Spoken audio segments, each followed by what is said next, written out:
Merci beaucoup Leïla pour cette introduction musclée qui me donne du punch et me rassure sur le thème que je vais aborder ce soir, qui sera l'un des thèmes. Je devais partir à Gaza le 7 octobre au matin et les événements étant ceux qu'ils ont été le 7 octobre, donc j'ai stoppé le départ. Ça faisait partie des 3 missions que je fais par an, c'était tout à fait le hasard du calendrier. Et à ce moment-là, je me suis dit, il va y avoir une guerre qui sera peut-être terrible. Je n'envisageais pas d'ailleurs qu'elle soit aussi d'une telle violence.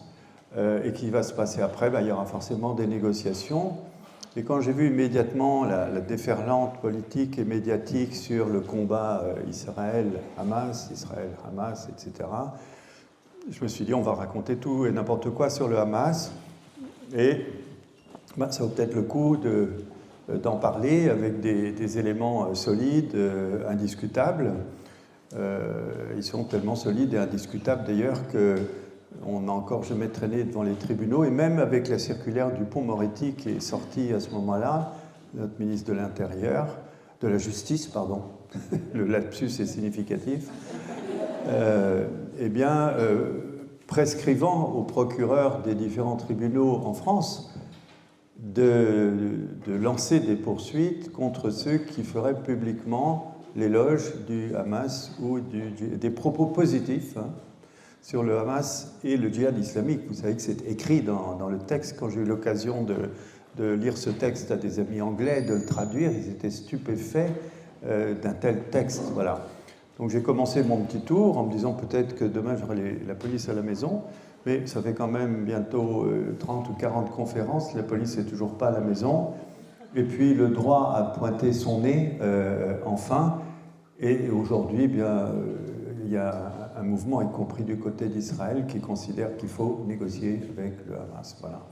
Donc je pense qu'on est définitivement en droit de parler du Hamas. Alors évidemment, ça ne sera pas sur les grands médias. Encore que j'ai eu une divine surprise cette semaine de voir arriver chez moi un réalisateur professionnel de documentaire qui m'a dit, voilà, j'ai reçu la mission, c'est pas quelqu'un qui travaille et qui essaye de vendre après. Il a fait toute une série de documentaires dont certains sont connus, ont été primés. Il dit, j'ai reçu la mission et je vais le faire. Je vais faire un documentaire sur l'histoire du Hamas. Donc ça, j'ai été très, très, très heureux parce que ça va être un travail de professionnel, de qualité, et on va pouvoir continuer à développer. Alors, je vais vous parler de cette histoire du Hamas.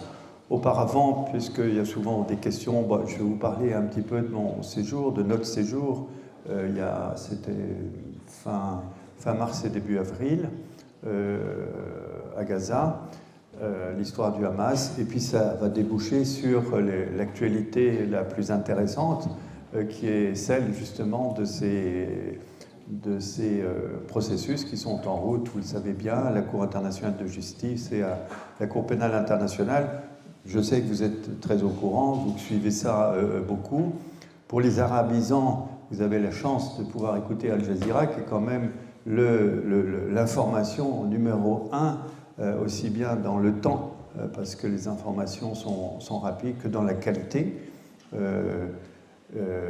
Voilà, donc je vais recouvrir un petit peu tout ça. Alors, ces 15 jours, question habituelle, comment on peut entrer à Gaza? Alors, on ne peut pas entrer à Gaza. Jusqu'aujourd'hui, je ne parle même pas de l'attaque physique israélienne sur le seul point d'entrée pour les étrangers qui était Rafah. Même avant cette attaque et la prise de contrôle de Rafah, c'est les Israéliens qui décidaient au nom près de qui entre ou n'entre pas à Gaza. Donc la procédure, c'était de passer par des associations dont je ne connais pas le fonctionnement et que j'admire beaucoup parce qu'ils ont un tel réseau de connaissances qu'ils arrivent à avoir à l'avance l'agrément des autorités égyptiennes. Il faut traverser quand même tout le Sinaï, qui est une zone militaire, avec énormément de contrôles, de scanners, etc. Et il faut obtenir l'autorisation des Israéliens, parce que c'est eux, en finale, qui décident de qui entre ou qui ne sort pas. Donc cette association, sa version la plus médicale, c'est PALMED, les médecins palestiniens européens. Et puis, il s'appuie sur une autre association qui s'appelle Rahma, dont j'ignore absolument tout.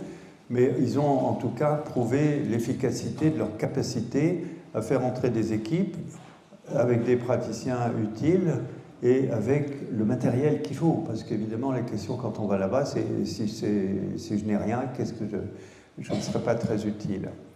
Donc je suis parti après quelques temps. Vous voyez, je ne suis pas parti dans les premières équipes parce que j'attendais, comme je le disais à un collègue orthopédiste tout à l'heure qui est dans la salle, j'attendais d'avoir la certitude par un orthopédiste allé sur place qu'il y avait vraiment la capacité de travailler. Et ça a été fait. Le docteur El Barkaoui, qui est orthopédiste à Dijon, j'ai passé 3/4 d'heure au téléphone avec lui, il m'a convaincu qu'on pouvait travailler, donc je me suis inscrit. Et je suis parti assez vite, donc un groupe de 20 personnes, assez cosmopolite, hein, avec des Américains, des Palestiniens qui ont fait leur vie en Europe, notamment en Allemagne par exemple. Il y avait 2 collègues allemands d'origine de Gazaoui, donc qui étaient parfaitement dans leur ambiance, parlant la langue, etc. Et puis plein d'autres.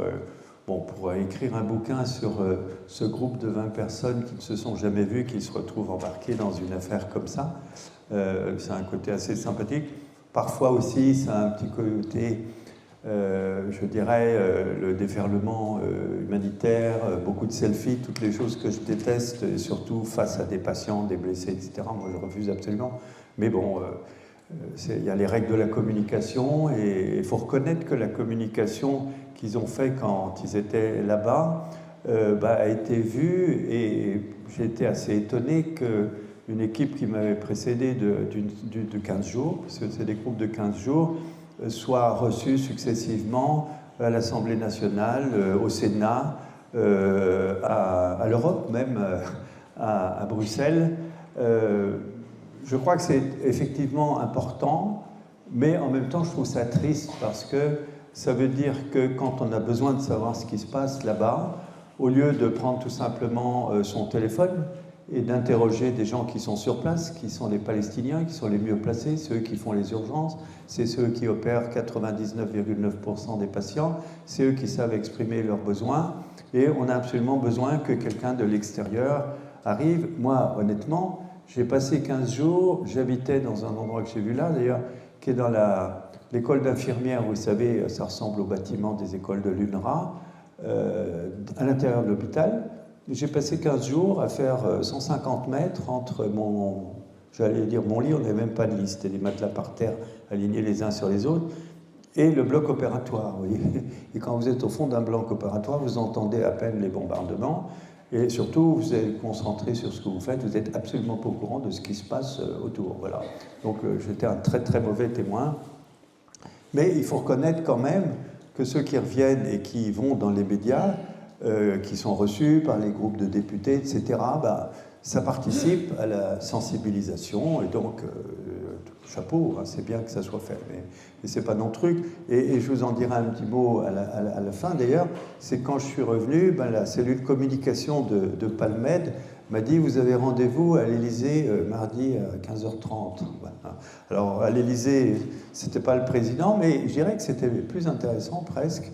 C'était la conseillère diplomatique du président pour le Proche-Orient. Alors, moi, j'y suis allé avec un collègue. Je vous dis tout de suite qu'on n'en a rien tiré, mais en tout cas, voilà. Donc, sur place, j'ai retrouvé une équipe que je connais très, très bien, puisque depuis 22 ans, je vais là-bas. Et surtout, on travaille à l'hôpital européen, moitié à Chifa, dans le Nord, que tout le monde connaît maintenant, moitié à l'hôpital européen. Donc, c'est des équipes où on connaît les infirmiers, les infirmières, le personnel de bloc. On sait ceux qui sont très actifs, qui savent trouver tout bon matériel, qui ont le sens de la chirurgie. Ils l'ont quasiment tous, d'ailleurs, parce qu'ils travaillent énormément. Et eux-mêmes nous connaissent, ils savent ce qu'on sait faire. Voilà. Et honnêtement, je ne le répète pas trop souvent, mais j'ai pu travailler exactement dans les conditions habituelles, c'est-à-dire faire de la belle chirurgie, entre guillemets, pas parce que je fais de la belle chirurgie, mais parce que ce n'était pas simplement de la chirurgie d'amputation. J'ai opéré 45 patients, et il y en a un certain nombre qui auraient eu une amputation de la main ou du pied. Donc ça a été techniquement, chirurgicalement, des interventions utiles, voilà, mais c'est une goutte d'eau dans la mer. Et l'hôpital européen fonctionnait. Je ne sais pas très bien comment, puisque c'est encore le seul hôpital de la bande de Gaza qui fonctionne alors qu'il y en a 35. Pour moi, c'est un petit peu miraculeux. Je m'attendais à être submergé de blessés, et ça n'a pas été le cas.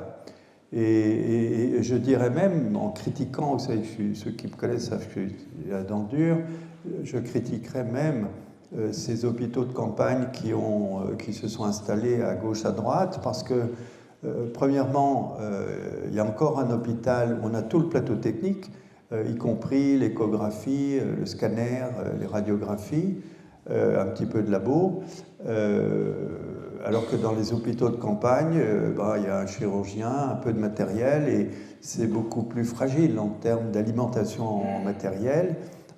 Et en plus, ces hôpitaux de campagne contribuent à siphonner un petit peu le personnel palestinien, puisque des médecins ou des infirmières qui n'ont plus de salaire, qui n'ont plus de maison, qui n'ont plus rien, on leur propose un salaire à l'hôpital de campagne. Alors évidemment, ils ne vont pas dire non, moi je ferai la même chose à leur place, vous voyez. Donc c'est un petit peu un certain nombre de personnel, de la substance même de l'hôpital, qui sont attirés dans ces hôpitaux de campagne. Et hôpital européen, dont on peut augmenter la capacité quand on fait tourner des blocs, à partir du moment où il y a le personnel et le matériel. Et le matériel, il y est, parce qu'on part avec des valises qui sont remplies de matériel, qui sont remplies selon les demandes des Palestiniens. C'est par téléphone, les infirmiers, les pharmaciens, les pharmaciennes savent au jour le jour qu'est-ce qui manque à la pharmacie centrale de l'hôpital. Donc nous, quand on est parti chacun avec 3 valises de 25 kilos qui avaient été pré-remplies, ça correspond exactement à leurs besoins. Et là, il faut remercier Égyptaire qui nous permettait des dépassements de poids absolument considérables, sans aucun contrôle de ce qu'il y avait dans les valises. On aurait pu emporter des kilos de hashish, mais bon, on n'avait seulement de la morphine. Mais voilà. Donc la logistique est parfaite. Et sur place, eh bien, on pourrait augmenter même les capacités. Au lieu d'opérer 8 heures par jour, on pourrait opérer 16 heures par jour, voire davantage. Donc, ce qui est un petit peu dommage, c'est qu'on n'arrive pas à aider vraiment directement le secteur de santé palestinien. Et si on envisageait de le faire, eh bien, ça voudrait dire qu'on va financer les hôpitaux du Hamas. Et ça y est, le mot est lâché, et tout de suite, voilà. Alors qu'en réalité, la bonne aide financière, par exemple, les gens disent, si on a décolleté de l'argent, qu'est-ce qu'on peut faire? La bonne aide financière, ça consisterait à donner de l'argent en liquide au directeur de l'hôpital de façon qu'il puisse payer son personnel. Voilà, ça serait parfaitement efficace, à 100% efficace. Mais vous considérez bien que c'est pas possible, au moins actuellement. Voilà, donc on avait fait de la chirurgie de reconstruction. J'ai dû amputer un patient, vous voyez, en 15 jours. Donc ce n'était pas une chirurgie aussi désespérante que je l'imaginais, pour une raison qui par contre est assez désespérante, c'est qu'avec la force des munitions qui sont utilisées actuellement, la proportion de morts est beaucoup plus élevée par rapport aux blessés qu'auparavant. Avant, il y avait 4 à 6 blessés pour un mort. Actuellement, c'est 2 blessés pour un mort. Tous ceux qui restent sur place aussi, il y a les défauts d'acheminement, vous voyez. Donc, on n'a pas été submergé de patients. Voilà, alors la question sera complètement différente dans l'avenir, parce que dès que tout ça va s'ouvrir, eh bien, il y a toute une série de lieux de médico-chirurgicaux qui vont recommencer à fonctionner. Vous avez peut-être vu hier, il y a la division de dialyse rénale, par exemple, de l'hôpital Shifa qui a recommencé à fonctionner. Dans une partie de l'hôpital, il y avait plusieurs bâtiments qui n'avaient pas été complètement détruits. Donc il y avait une pièce grande comme la moitié de cette pièce qui était intacte. On a fait remettre l'électricité, l'eau et tout ça. Et ça y est, c'est parti. Donc il y a énormément d'habileté à la reconstruction là-bas. Ils n'arrêtent pas de reconstruire. Moi j'ai vu refaire l'hôpital Shifa, le vieux bâtiment. en 6 semaines. Alors, s'il y a des spécialistes du bâtiment dans la salle, ils doivent se dire que la finition ne devait pas être terrible, c'est vrai, mais au moins, toute la peinture, toute l'électricité, toute la plomberie a été refaite, étage par étage, 6 étages, 6 semaines, vous voyez. Voilà, donc il y a d'énormes capacités sur place. Donc voilà pour ce séjour récent. Alors, je ne vais pas vous raconter toutes les horreurs, parce qu'évidemment, il y en a, et on me reproche souvent, quand tu parles de Gaza, les gens partent avec l'idée que c'est le pays de cocagne, on travaille bien, les gens sont sympathiques, etc. Ils sont compétents, ils sont formés, tout ça c'est vrai. Bon, la réalité aussi, c'est que tout le sud de la bande de Gaza, c'est un vaste camp. J'ai vu encore qu'ils bombardaient maintenant le camp avec les toiles, les tentes. Et donc, ce camp qui est absolument continu, Khan Younis, Rafah, et puis d'autres petits quartiers périphériques, et puis l'intérieur de l'hôpital, les cours, les couloirs de l'hôpital, les escaliers de l'hôpital, où il y a des familles qu'on reconnaît quand on passe 2 ou 3 fois par jour. On retrouve les mêmes enfants, la même famille en train de faire la cuisine au même endroit, sur le palier entre le premier et le deuxième étage. Le collègue qui part avec nous depuis très longtemps, 15 ans, je pars depuis le début, depuis 20 ans plus, je pars avec un anesthésiste qui est Christophe de Nantes, et puis depuis 15 ans, il y a un chirurgien anglais, arabisant, qui vient avec nous. Et on est très complémentaires sur le plan chirurgical. Lui, il est plus l'os, moi je suis plus les parties molles, comme on dit. Et donc on travaille ensemble. Et Hazan, ce qui s'appelle Hazan, a fait un jour une vidéo en continu. Il s'est collé son téléphone portable en sortant de notre chambre, où on dorrait sur des matelas alignés, et il a fait un enregistrement continu depuis l'école d'infirmière en traversant la cour de l'hôpital avec les petits métiers, presque, les familles, les rideaux, les marmites, les enfants qui jouent sur les chaises roulantes. Vous voyez, il y a une atmosphère de village finalement. Et puis après, dans les escaliers où il y a tous les gens qu'on retrouve. Et puis, il a fait un continu jusqu'à la salle d'opération. Et là, vraiment, on se rend compte, il y a une chose qui nous a frappé dès le début, c'est le calme de tous ces gens-là. C'est-à-dire que il n'y a pas de cris, sauf les cris des enfants quand ils rigolent, quand ils jouent, etc. Ce n'est pas de la résignation, on est organisé, on est là, il y a une dignité, même s'il n'y a pas l'eau pour tout le monde. Je ne sais pas comment ils font pour se laver au jet d'eau dehors, j'en sais rien. Mais en tout cas, on voit qu'ils sont là et qu'il n'est pas question qu'ils bougent, sauf si évidemment on s'attaquait à eux de manière frontale. Donc c'est ce calme qui surprend, parce qu'on entend en permanence les bombardements par série. Le soir, c'était le ramadan, moment de l'iftar. Le matin, on est réveillé par les bombardements.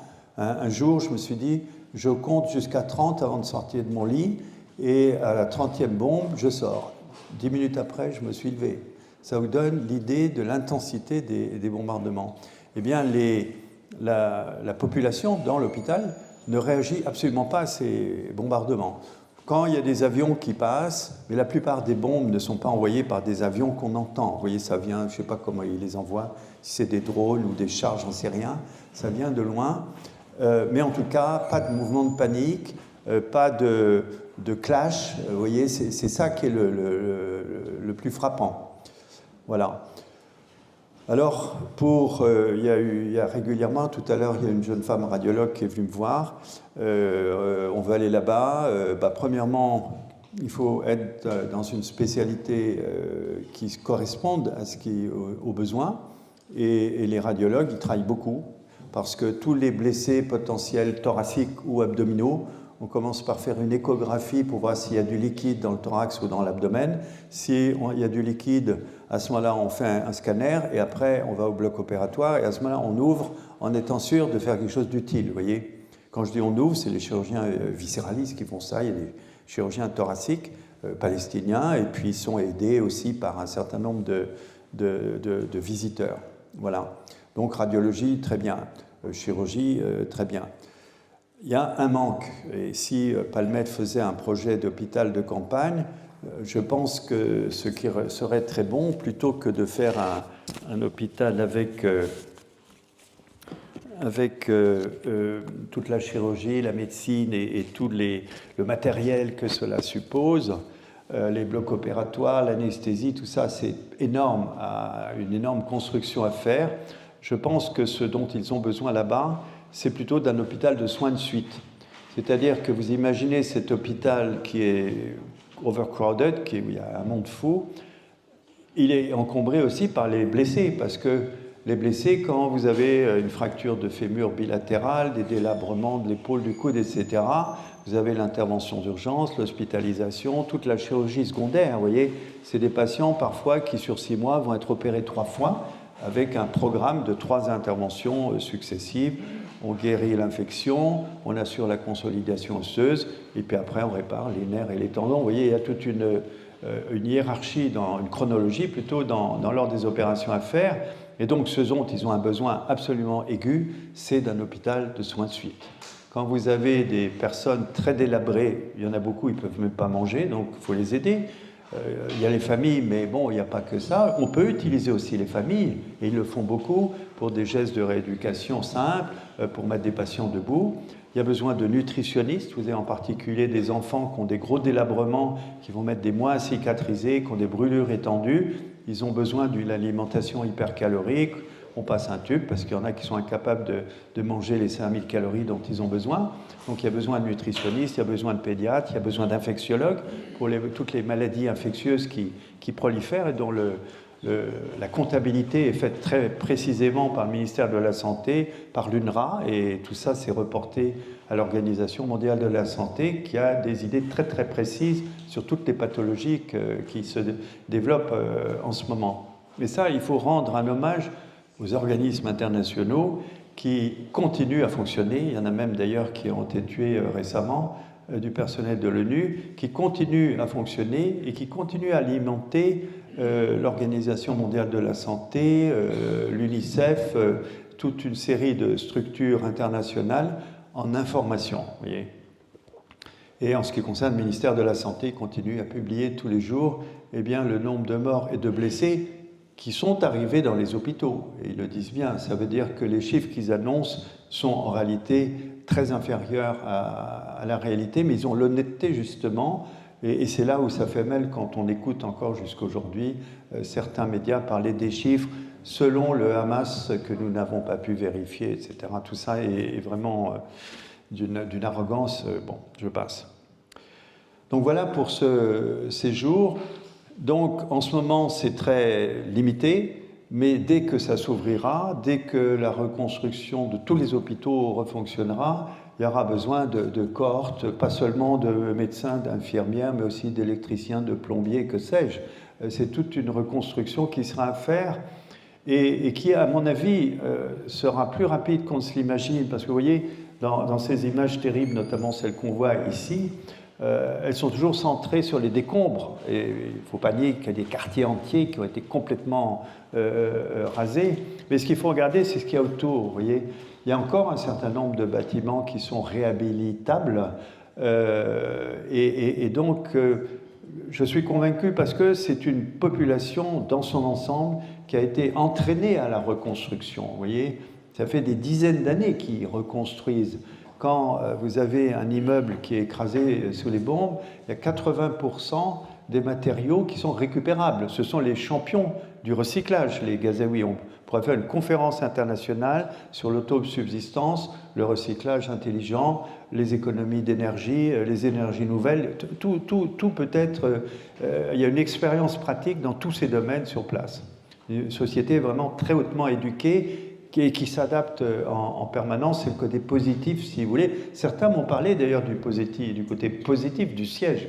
Évidemment, il faut le prendre avec mesure, mais ça a aussi des côtés positifs. Ça a permis de développer des mouvements d'excellence de façon indiscutable. Donc, il y a un moment donné où il y aura la reconstruction, et si les négociations aboutissent, et il y a des raisons de penser qu'elles aboutiront, à partir du moment où il y aura une levée du siège, eh bien à ce moment-là, ça sera véritablement une époque nouvelle qui va s'ouvrir. Alors pour l'instant, il y a la négociation, Et il y a la négociation entre le méchant Hamas et Israël qui se défend, et puis avec une double négociation qui est celle de l'arrêt des opérations militaires et la négociation sur les prisonniers otages. Ça, c'est un deuxième volet. Alors, Léla a insisté, à juste titre tout à l'heure, pour dire que pour un occidental, je connais effectivement assez bien ce mouvement Hamas. Je l'ai découvert parce que mon premier élève là-bas, ça a été Mohamed Rantissi, chirurgien orthopédiste, que j'ai initié à justement cette chirurgie qui n'était pas faite, plus spécialisée, qui est les réparations nerveuses. Et d'ailleurs, il m'envoie régulièrement des nouvelles des malades qu'il a recommencé à opérer, parce qu'il est dans le Nord, il a recommencé à opérer un petit peu. Et donc, Abdelaziz Rantissi était son frère, donc membre fondateur du Hamas. Alors, on a fait la connaissance du frère, je me souviens, on y est allé sur la pointe des pieds. À un moment donné, Christophe de Nantes, anesthésiste, a sorti comme toujours son appareil photo. Mais I take a picture, tout le monde s'est levé comme un bon, a dit oh non, surtout pas. C'était complètement idiot parce que finalement, ça n'avait pas de sens.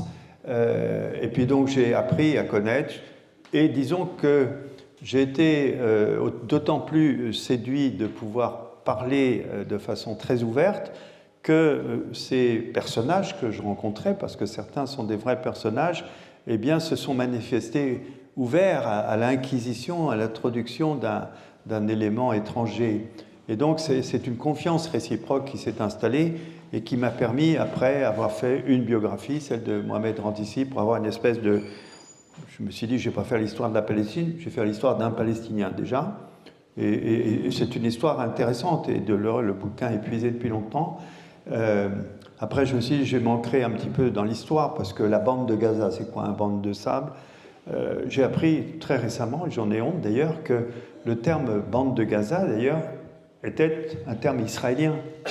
Effectivement, quand on réfléchit à l'histoire, la Philistia, il y a 3000 ans, c'est 5 villes-États, Gaza, Ashkelon, Ekron, Gath et Ashdod, qui se sont associés pour faire une grande ville-État. C'était le début d'un véritable État, puisqu'on se soumet à une loi commune pour tout le monde. C'était il y a 3000 ans. En aucun cas, les Gazaouis n'ont parlé de la bande de Gaza avant tous les événements que vous connaissez depuis l'invasion, l'agression, on peut l'appeler comme on veut, sioniste.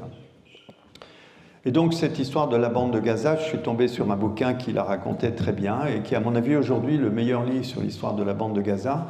C'est un anglais, donc j'ai fait une traduction. Je crois qu'il y en a encore peut-être un exemplaire ou deux ici. Et cette histoire est très intéressante parce qu'elle ne se limite pas au dernier siècle. Elle ne se limite pas au point de vue qui consiste à décrire l'agression, les opérations militaires, etc. Comme dans tous les pays du monde, il y a une histoire extrêmement ancienne dont toutes les racines eh bien, nous abreuvent et font partie de notre personnalité. Et c'est vrai à Gaza comme ailleurs. Donc c'est très très intéressant de savoir ce qui s'est passé il y a 1000 ans, 2000 ans, 3000 ans, etc. Je ne vais pas vous résumer tout ça en 2 phrases, mais quand même, déjà, à Gaza, il y a un sous-sol. Hein, on le sait maintenant avec les tunnels. Mais il y a un sous-sol qui est rempli de vestiges très anciens de toutes les civilisations qui se sont succédées sur place et qui réalisent un véritable bonheur pour les archéologues. J'ai écrit un petit bouquin aussi, mais il n'y en a plus, il faut qu'il soit réimprimé, sur les chrétiens de Gaza. Peu de gens s'imaginaient qu'il y avait des chrétiens. On nous aurait expliqué qu'on leur avait coupé le cou, qu'ils étaient partis, etc. Ben non, il y a une communauté chrétienne à Gaza. Évidemment, elle n'est pas florissante, c'est-à-dire qu'elle ne correspond pas à énormément de monde, mais ça n'empêche qu'il y a des lieux de culte chrétien qui existent et qui sont en fonction continue, en particulier l'église Saint-Porphyre, qui fonctionne depuis le IVe siècle, vous voyez, et jusqu'aujourd'hui. Elle a été, à ma connaissance, endommagée, mais pas trop. Et ce qu'il faut connaître aussi et tirer comme leçon de cette histoire, eh bien, c'est qu'il y avait un temple païen qui a été transformé en église chrétienne, qui s'appelait l'église Eudoxia, du nom de l'impératrice romaine Eudoxia.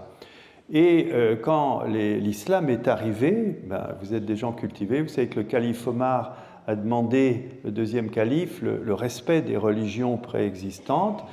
Et donc, de la même façon qu'à Jérusalem, vous avez, à côté du dôme du rocher et tout ça, vous avez la mosquée d'Omar, tout simplement, parce que quand Omar est arrivé, il n'a pas voulu aller prier au Saint-Sépulcre, qui était le lieu de culte des chrétiens, et par respect, il est allé prier à côté, et on a construit après la mosquée d'Omar. Il s'est passé exactement la même chose, enfin pas exactement la même chose, mais la même division, exactement la même division des cultes, c'est-à-dire que les arrivants, Amir ibn Alas, eh bien, ont décidé de diviser les lieux de culte. Ils ont laissé l'église Saint-Porphyre du IVe siècle pour le culte chrétien, et elle fonctionne jusqu'aujourd'hui. Et par contre, ils ont récupéré pour le culte musulman l'église Eudoxiana, construite sous Eudoxia. Et cette église est donc devenue une mosquée. Et puis, quand les croisés sont arrivés au VIe siècle, eh bien, ils ont transformé la mosquée à Loumari, ils l'ont retransformée en église. Alors, architecturalement, ils l'ont agrandie, ils ont augmenté la taille du clocher minaret, et telle qu'elle existait jusqu'au mois d'octobre, et c'est ça qui vraiment m'a terriblement choqué, hein. Il y a les hommes, mais il y a aussi des vestiges de cette importance, elle a été entièrement détruite. Mais cette mosquée à Loumari, eh bien, elle est restée en fonction jusqu'au mois d'octobre, et c'était la plus ancienne et la plus belle des mosquées de Gaza. Et si vous regardez les photos, ben, c'était une église bourguignonne du XIIe siècle. Elle a été construite au XIIe siècle avec les mêmes principes architecturaux, avec les mêmes avec les baptistères qui étaient toujours dans la cour devant, exactement la même chose, et avec à l'intérieur une grande moquette avec des carrés, mais qui était oblique, de façon à avoir la direction de la Mecque, alors que l'église avait été construite indépendamment. Donc c'était un symbole formidable que cette mosquée à Loumari, eh bien, on n'a rien retouché. Elle était parfaitement non seulement conservée, entretenue, restaurée, enfin c'était un petit bijou. Et il y avait aussi à côté, à l'intérieur de la mosquée, un fonds d'archives exceptionnel. Et j'ai rencontré l'historien palestinien qui a fait l'inventaire de ces archives. Il a mis 5 ans à faire l'inventaire de ces archives. Et tout ça, malheureusement, a été détruit. Voilà, donc il y a beaucoup à apprendre là aussi en termes je dirais même pas de cohabitation, parce qu'en général, on dit les gens cohabitent quand ils sont plus ou moins opposés. Là, ça n'a jamais été le cas, à tel point que la messe dominicale dans les pays occidentaux, eh bien, à Saint-Porphyre a lieu le vendredi, bon, pour des raisons évidentes, pratiques, et à la sortie de la messe, les gens entendent l'appel à la mosquée qui est à 200 mètres. Voilà. Donc, beaucoup d'exemples à tirer là-bas. Donc, pour revenir à notre Hamas, eh bien, j'ai rencontré les uns et les autres, je leur ai fait raconter leurs histoires. J'ai fait beaucoup d'enregistrements audio, pas au début, mais je regrette, mais au fur et à mesure, la confiance s'installant, maintenant je ne vais plus jamais voir quelqu'un sans lui dire « est-ce que je peux vous enregistrer ?» Ils disent « bien entendu ». Je mets le magnéto sur la table, ça permet de poser des questions sans prendre de notes et vraiment d'écouter en même temps, et c'est très précieux. Et donc, bénéficiant de cette confiance, j'ai pu rencontrer pratiquement toutes les personnes que je voudrais rencontrer. Il n'y en a qu'une seule qui, pour des raisons que je comprends très bien, et vous savez qui c'est sans doute, n'a jamais été un friand des médias. Il s'est toujours orienté vers l'action, mais je ne vous dirai pas qui j'ai rencontré par contre et qui a bien accepté de me rencontrer. D'autres. Et donc, bénéficiant de cette confiance, j'ai pu poser plein de questions et déjà identifier des événements importants dans l'histoire du mouvement. Dans l'histoire du mouvement, il y a un épisode qui a été très important. À chaque fois, je pose la question pour avoir une idée. Qu'est-ce qui s'est passé à Marjezour? Levez la main. Marjezour. Hein? 2, 3, ah là là, il y a du boulot à faire encore. Hein. Bon. Et alors, généralement, quand je rentre dans le détail, il me dit c'est parce que j'ai lu votre bouquin. Vous voyez, donc, voilà. Alors ça, c'est un événement très très important, c'est Marjezour. C'est en 1992, au moment que les accords d'Oslo commençaient à se tramer, le gentil Yitzhak Rabin, comme entre guillemets, eh bien, a décidé de capturer, sur une idée d'Ehud Barak, d'ailleurs, dont on me disait, faisait l'éloge tout à l'heure, celui de l'offre généreuse, vous savez, eh bien, a décidé de capturer 400 personnes supposées du Hamas, quelques-uns du djihad islamique, et les a déportés au Liban, dans la montagne, l'hiver, etc. Et à force de rencontrer des gens dont on me disait « Ah, bah, lui, c'est un ancien de Marjezour, lui aussi, Abdelaziz Rantissi, Ismaël Haniyeh, Mahmoud Zahar et bien d'autres, Omar Salah Ferwana », bah, je me suis dit, c'est quand même un épisode très important parce que c'est quelque chose que les gens ne connaissent pas. Ils ont été déportés pendant 1 an et ils sont restés 1 an en haut dans la montagne. Ils ont fait un brainstorming absolument colossal et c'est là qu'ils ont établi leur politique à moyen et à long terme. Et notamment leur politique étrangère qui, en ce moment, justement, de façon très, très palpable, eh bien, porte ses fruits. Donc, ils sont restés 1 an là-haut. Il y avait beaucoup d'intellectuels, il y avait des professeurs d'université, il y avait 17 médecins, il y avait plein d'étudiants. Ils ont fondé une université, l'université Imtaima, ce qui montre bien d'ailleurs que demain, même si tous les bâtiments d'universitaires ont été détruits, du moment que les têtes, les enseignants et les étudiants sont là, on peut créer une université très rapidement et en plus avec Internet, tout ce que vous connaissez mieux que moi. Voilà, ça nous rassure pour l'avenir universitaire en tout cas. Ils ont fait cette université, ils ont fait des consultations de médecine et ils ont élaboré des plans. Et ces plans, l'un des plans dont je vais vous parler là, c'est le plan sur la politique étrangère. Parce qu'ils ont imaginé dès cette époque, il y a ce mouvement terroriste, entre guillemets, qui envisage d'avoir des relations avec des États. Vous voyez, c'est quand même pas banal. C'est objectivement quelque chose qui le distingue tout à fait des organisations dites terroristes. Et donc, c'est l'occasion d'un bouquin que je n'ai pas écrit, mais que j'ai traduit, qui est un bouquin d'un chercheur anglais qui s'appelle Daoud Abdullah, et qui, contrairement d'ailleurs à ce que son nom évoque, n'a pas publié le livre en arabe, parce qu'il a un niveau arabe qui n'est pas suffisant, m'a-t-il dit, très modestement. Et eh bien, cette politique étrangère, elle a été conçue à ce moment-là, parce qu'ils ont eu le temps de discuter, de parler, et ils l'ont élaboré en la basant sur 5 principes. Je ne vais pas vous dire les 5, mais les plus importants, c'est... Alors d'abord, nous sommes un mouvement de libération nationale. Notre objectif, c'est la libération de la Palestine. C'est notre objectif principal, central. Voilà. Il n'y a pas d'international à envisager. Notre action, c'est la Palestine. Deuxième pilier... Comme nous avons le droit, nous en dit notamment la charte de l'ONU, qui a été déchirée ces jours-ci par le représentant israélien à l'ONU, eh bien, nous avons le droit à tous les outils, y compris la résistance armée, mais nous nous engageons à ce que les actes armés ne se fassent jamais que sur le territoire de la Palestine, que sur les territoires de la Palestine. Donc c'était très précis, et jusqu'aujourd'hui, on peut observer très honnêtement qui s'y sont restés collés à ce principe. Ils n'ont jamais fait d'attentats en Europe, ils n'ont jamais détourné d'avions, ils n'ont jamais pratiqué d'assassinat politique, etc., etc. Autre principe, non-intervention dans les affaires intérieures des autres pays, non-alignement sur des positions régionales. Vous voyez, ils ne voulaient pas avoir d'ennui avec l'extérieur, et ça a une certaine résonance avec, par exemple, l'affaire du Koweït, que beaucoup de gens connaissent peu ou mal. Lorsque Saddam Hussein a envahi le Koweït, l'OLP s'est mis du côté de Saddam Hussein, il y avait des arguments pour. Le résultat, quand même, c'était l'expulsion de 400 000 Palestiniens du Koweït en 2 vagues. Vous voyez, le Hamas, personne ne s'en souvient, mais avait condamné au nom du droit international déjà l'envahissement du Koweït par Saddam Hussein. Et puis cette politique étrangère, ça a été, nous demandons le droit international. Et ils ont commencé à y penser, mais je dirais assez peu.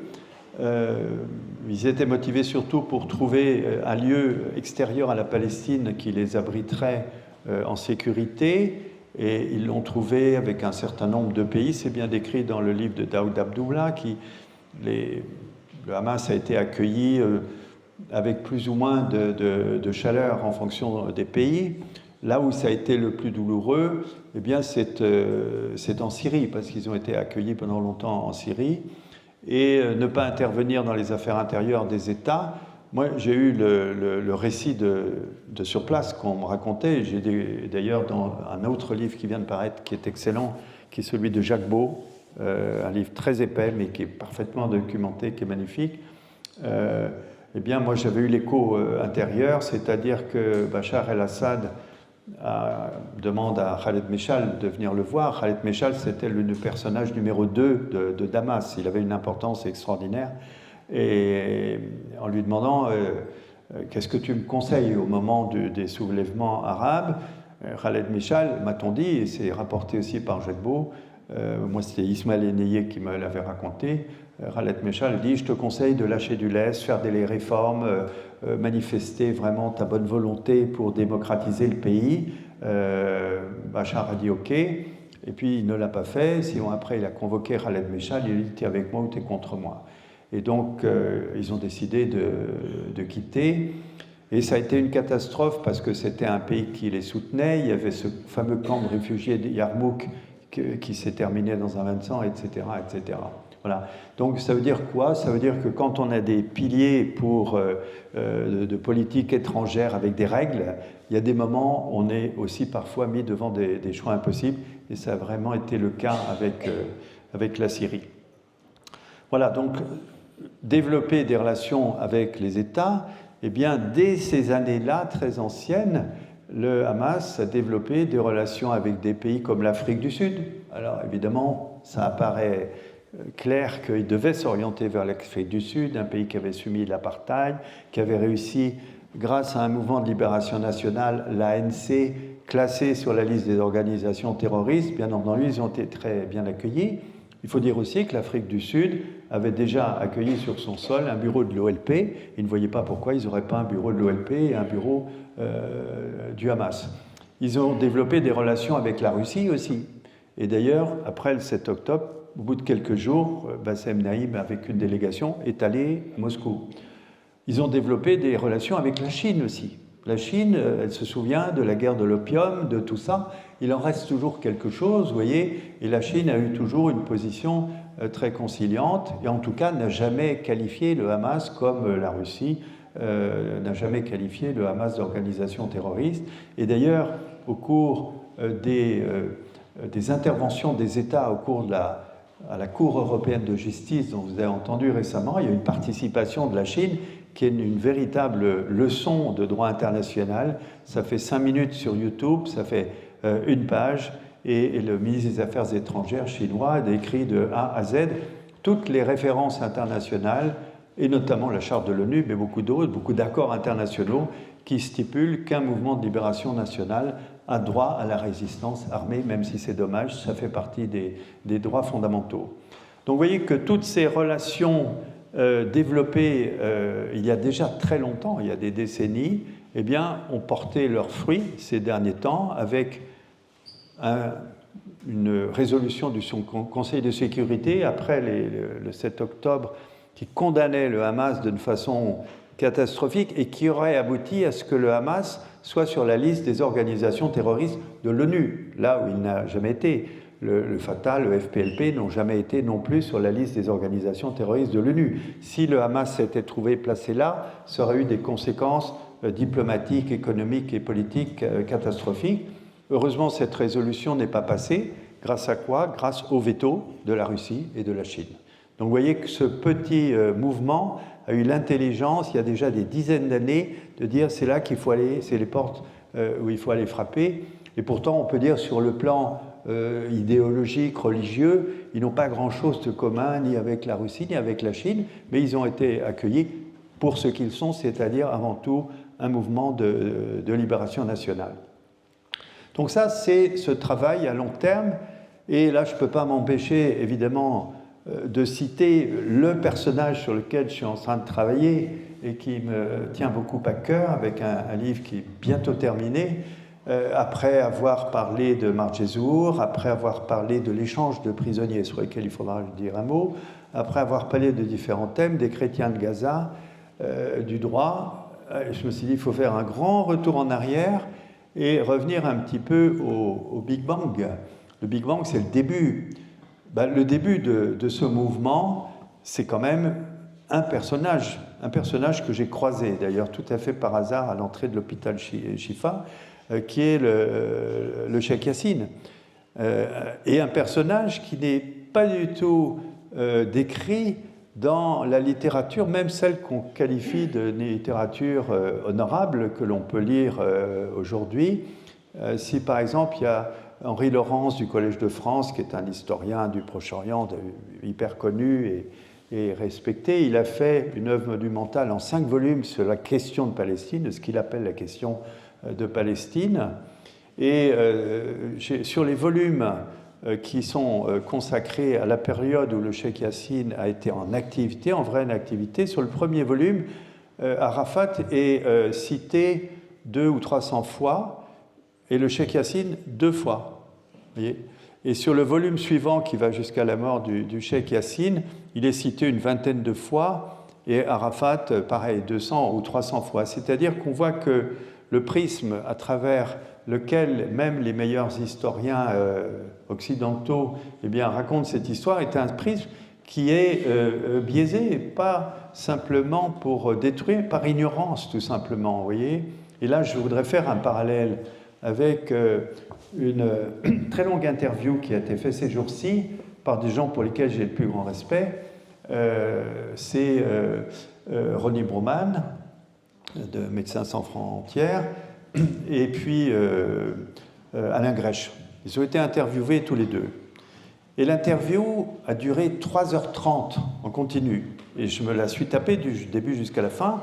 Et c'est vrai qu'ils disent tous les deux des choses justes, des choses intéressantes, indiscutables, qui vont dans le bon sens, vous voyez. Eh bien, malgré ça, à la fin, le journaliste pose la question quand même, qu'est-ce qui va se passer demain, après-demain, dans les mois, dans les semaines qui viennent, etc.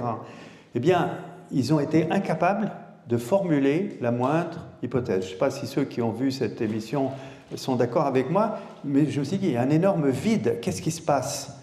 Bien, c'est tout simplement qu'ils ont le point de vue occidental, un point de vue à charge pour Israël, mais le point de vue occidental, c'est-à-dire qu'ils racontent, comme Henri Laurence, ce qui s'est passé à la négociation bidule, ce qui s'est passé à la guerre machin, ce qui n'est pas bien dans les lois israéliennes, mais c'est toujours le focus sur Israël. Et les Palestiniens sont pratiquement absents, et c'est comme si c'était une espèce de population non individualisée. Et d'ailleurs, je crois qu'ils ne citent quasiment pas le monde de Hamas, une fois ou deux, et je crois qu'ils ne citent aucun cas, aucun nom de responsable, si je me souviens bien, en 3h30 de temps consacré à la guerre Israël-Hamas. Vous voyez, ce qui est quand même très significatif. Oui, c'est voilà. Bon, je crois qu'on a été deux au moins à voir cette émission, qui est très intéressante. Hein. Si on veut apprendre l'histoire occidentale du Proche-Orient, c'est tout à fait intéressant. Voilà, donc ce Cheikh Yassine, tel que je l'ai vu une fois, et puis j'en ai entendu parler, il n'a jamais rien écrit, parce que vous savez qu'à l'âge de 16 ans, il est soi-disant tombé. En fait, l'histoire est différente, est intéressante. Vous lirez le bouquin, je vous laisse le suspense. Donc, il n'a rien écrit. Donc, il n'y a pas beaucoup de témoignages de lui. Il y a pourtant un truc formidable. Il a donné, en 1998, une interview fleuve à Mohamed Mansour de Al Jazeera. Et donc, c'est 8 épisodes de 45 minutes. Et à ma connaissance, le seul livre qui a été écrit sur le Cheikh Yassine, c'est justement Ahmed Mansour qui a transcrit en arabe ces 8 heures d'interview. Et donc, grâce à mes amies palestiniennes, j'ai fait la retranscription en français de ces 8 heures. J'ai construit mon bouquin avec le récit du Cheikh Yassine, en sachant bien entendu qu'on est interviewé à un moment donné, eh bien, on est sous l'influence du moment où ça se passe. Alors, il y a un petit jeu avec le journaliste qui essaye de poser des questions dans les coins, et puis le Cheikh Yassine qui dérive avec souvent beaucoup d'humour, parce que c'est quelqu'un, contrairement à ce qu'on pourrait s'imaginer, qui avait beaucoup d'humour. Alors, qu'est-ce que j'apporte dans tout ça? J'apporte une trentaine d'interviews de témoins qui ont été ses premiers disciples, qui ont travaillé avec lui, qui sont allés en prison avec lui, etc.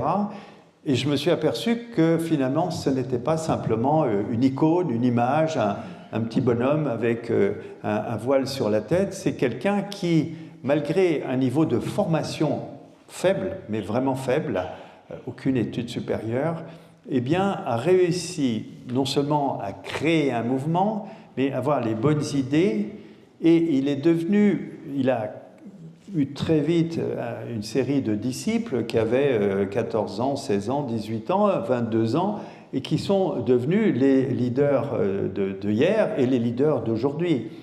Et c'est frappant de voir à travers leurs témoignages à quel point toutes les directions qui ont été prises par le mouvement, sans autoritarisme, parce que ça se passait toujours sur la base du consensus, mais eh bien, à quel point tous certains, dont certains sont de grands, et où étaient, pour ceux qui sont morts, de grands intellectuels, sont revenus toujours au Cheikh Yassine pour avoir son avis.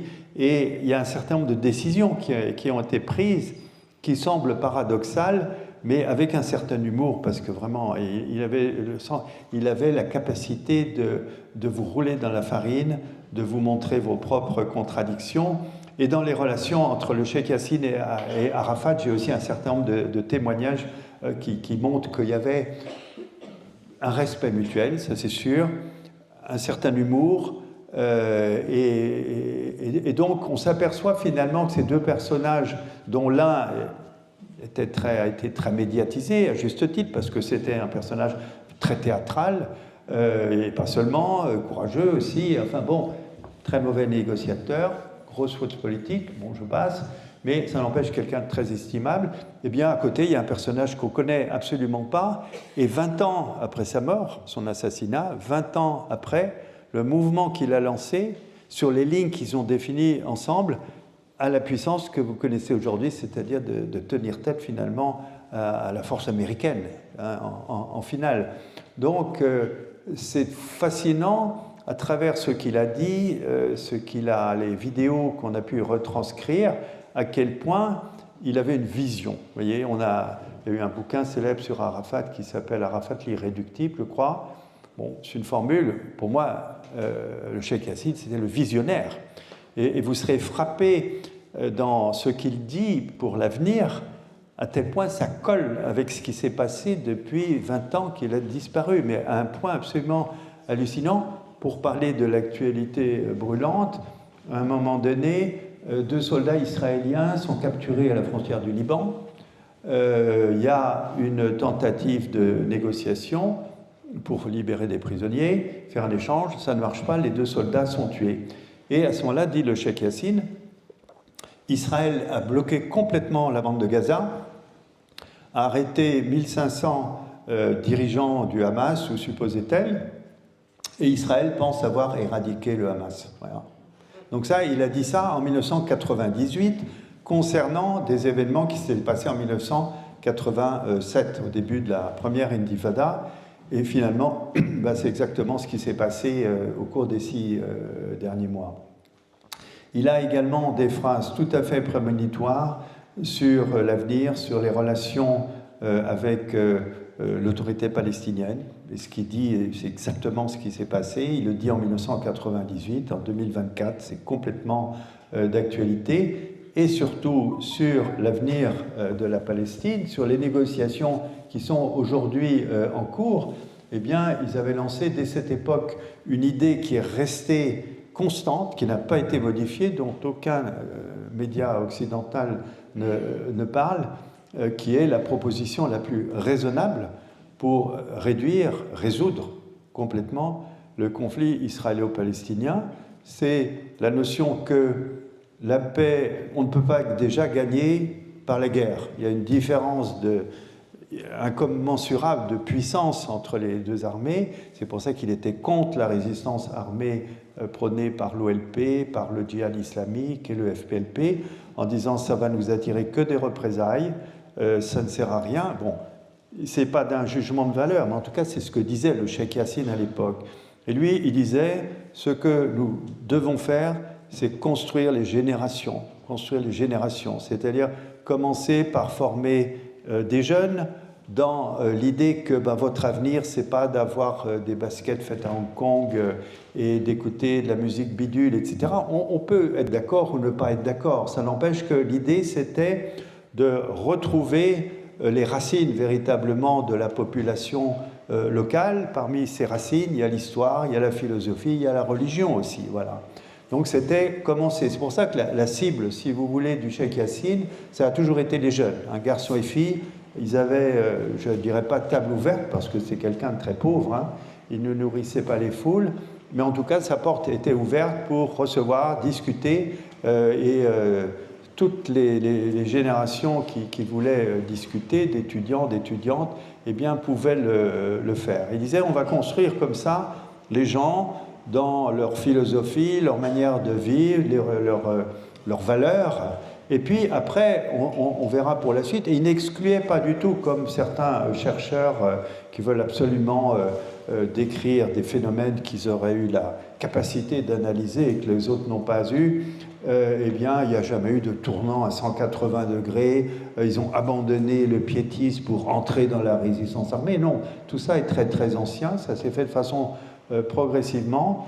Et j'ai eu pas mal de témoignages qui se recoupent et qui font intervenir des gens dont vous entendez parler aujourd'hui tous les jours, vous voyez.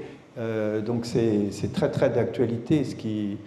Les gens, les premiers, quand ils avaient des 10-12 ans avec lui, aujourd'hui ils ont 50 et 60 ans. Donc vous voyez, la génération d'aujourd'hui, elle a passé du temps avec le Cheikh Yassine. Donc ce Cheikh Yassine a tellement prévu la suite que j'ai arrêté le bouquin, non pas à la date de 2004, date à laquelle il a été assassiné, mais je l'ai arrêté aujourd'hui. Parce que ce qui se passe aujourd'hui, eh bien, il a eu des phrases qui ne sont pas des phrases inventées, c'est tiré des retranscriptions des vidéos qui sont accessibles sur Internet, que vous pouvez écouter, et vous verrez à quel point ce qu'il dit correspond exactement à la situation laquelle nous vivons. C'est-à-dire que pour lui, il n'y a pas de solution militaire. Pour lui, la priorité, c'est la création d'un État palestinien. Et dès les années 90, eh bien, ça a été formulé dans les frontières de 1967. Un État palestinien dans les frontières de 1967, sans reconnaissance de l'État d'Israël. Et ce sans reconnaissance de l'État d'Israël sur lequel on casse beaucoup de sucre depuis longtemps dans les pays occidentaux, c'est ce qu'il y a de plus sage finalement dans ce projet. Parce que une paix, disait-il, et c'est encore plus vrai aujourd'hui, c'est-à-dire une paix où les gens entrent en paix, vous voyez, où tout le monde est d'accord, une majorité, ça y est, on fait la paix, vous voyez. Ça, c'est un signe d'apaisement. Il n'est pas question il est impossible qu'il y ait aujourd'hui un apaisement d'un côté et de l'autre, compte tenu de ce qui s'est passé, encore plus ce qui s'est passé récemment. Par contre, un cessez-le-feu de longue durée, eh bien, presque tout le monde serait d'accord, sauf les ultras, en tout cas du côté palestinien, là encore, qui est le côté agressé, qui est la victime. Il ne s'agit pas de traiter de manière égalitaire les deux parties, et les tribunaux ne le feront certainement pas. Mais en tout cas, c'est quelque chose qui serait parfaitement accepté du côté palestinien. Et j'ai entendu des dirigeants parler de 15 ans, 20 ans, 25 ans. Mahmoud Zahar me parlait d'une trêve de longue durée de 25 ans. Et évidemment, dans 25 ans, c'est une génération. Évidemment que des relations intellectuelles, commerciales se seront développées. Lorsque la situation n'était pas aussi aiguë que maintenant, avant les intifadas, il y avait des Israéliens qui allaient tous les jours, et notamment tous les week-ends, qui allaient faire leur marché à Gaza. Je ne veux pas dire que c'était le bonheur, mais ça n'empêche que des relations dans beaucoup de domaines vont s'installer. Et donc, après 25 ans, eh bien, et à ce moment-là, il parle d'un référendum d'autodétermination de toutes les populations concernées, c'est-à-dire qu'il n'a jamais été question, ni par écrit, ni par oral, par les dirigeants, je dis bien, il y a toujours des idiots dans les coins qui peuvent crier des choses, mais il n'a jamais été question de jeter les Juifs à la mer, de renvoyer qui que ce soit n'importe où, il n'en a jamais été question. Par contre, évidemment, après un référendum d'autodétermination de toutes les populations concernées, eh bien, on posera la question de la poursuite de la séparation de la petite Palestine avec cet État israélien reconnu en 1947, sans que les frontières soient définies. Et à ce moment-là, eh bien, la situation pourra être réglée soit par la poursuite de la séparation, soit par l'intégration volontaire dans un seul pays basé sur le principe de l'autodétermination. Et cette phrase, c'est exactement la phrase qu'on retrouve dans le mémoire de Fatou Bensouda, qui a été la procureure qui a précédé avant Karim Khan, et qui, eh bien, dans le mémoire par lequel elle ouvrait une enquête approfondie, après 5 ans d'enquête préliminaire, elle disait, moi j'ai accueilli, nous avons accueilli la Palestine comme État partie à la Cour pénale internationale. Ça veut dire que c'est un État partie à la Cour pénale internationale. Ça veut dire que la Palestine a tous les droits et tous les devoirs de tous les États partis à la Cour pénale internationale. Donc c'est extrêmement puissant. Mais en même temps, ajoutait Bensouda dans la même phrase, mais ce n'est pas la Cour pénale internationale de définir des frontières, celles-ci ne pouvant se faire dans l'avenir que sur la base de l'autodétermination des populations concernées.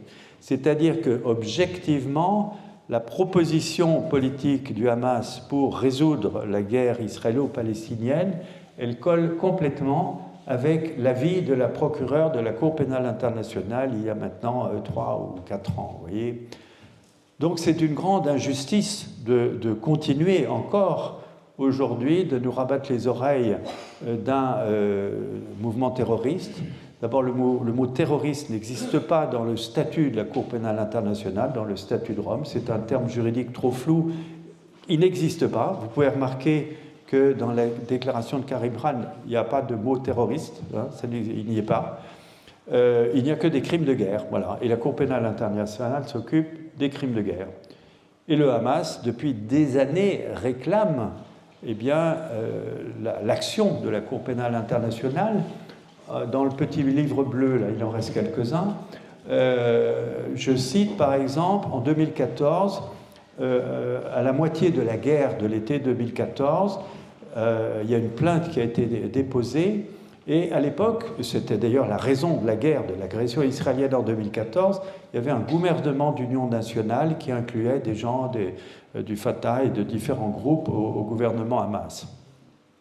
Et dans cette plainte de 2014 à la Cour pénale internationale, immédiatement ceux qui étaient opposés, en particulier l'autorité palestinienne, ont agité un drapeau en disant « Attendez, il ne faut pas la Cour pénale internationale parce qu'ils vont enquêter sur tous les crimes commis par tout le monde et c'est nous qui allons être accusés, c'est vous, le Hamas, qui allez vous retrouver sur les bancs du tribunal. » Et le Hamas a répliqué « Nous sommes parfaitement conscients que la Cour pénale internationale, lorsqu'elle a défini un territoire où elle va enquêter, une chronologie, à partir de quelle date jusqu'aujourd'hui, pas depuis l'aube des temps, ni même depuis 1948, et elle a défini 15 juin 2014 jusqu'aujourd'hui, territoire Cisjordanie, Gaza et Jérusalem-Est. Eh bien, dans ces cas-là, elle a précisé qu'elle allait enquêter sur tous les crimes commis par toutes les parties, les factions palestiniennes, Israël et l'autorité palestinienne qui est mentionnée nommément, parce que l'autorité palestinienne a commis des crimes de guerre.